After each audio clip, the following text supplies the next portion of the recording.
اللوجيستيك ريجريشن الانحدار اللوجستي.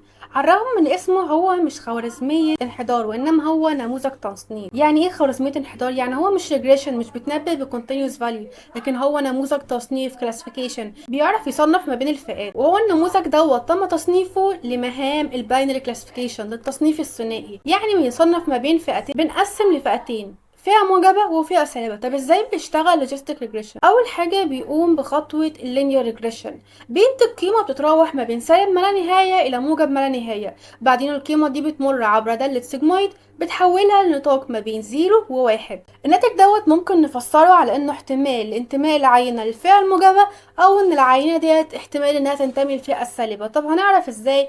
عن طريق ان بيكون في ثريشولد، وغالبا قيمة الثريشولد ديت بنفرضها ان هي نص، ممكن نعدلها عادي. والله لو القيمة أكبر من نص فهو معناه إن هو بينتمي للفئة الموجبة، طب لو أقل من نص معنى كده إن هو بينتمي للفئة السالبة.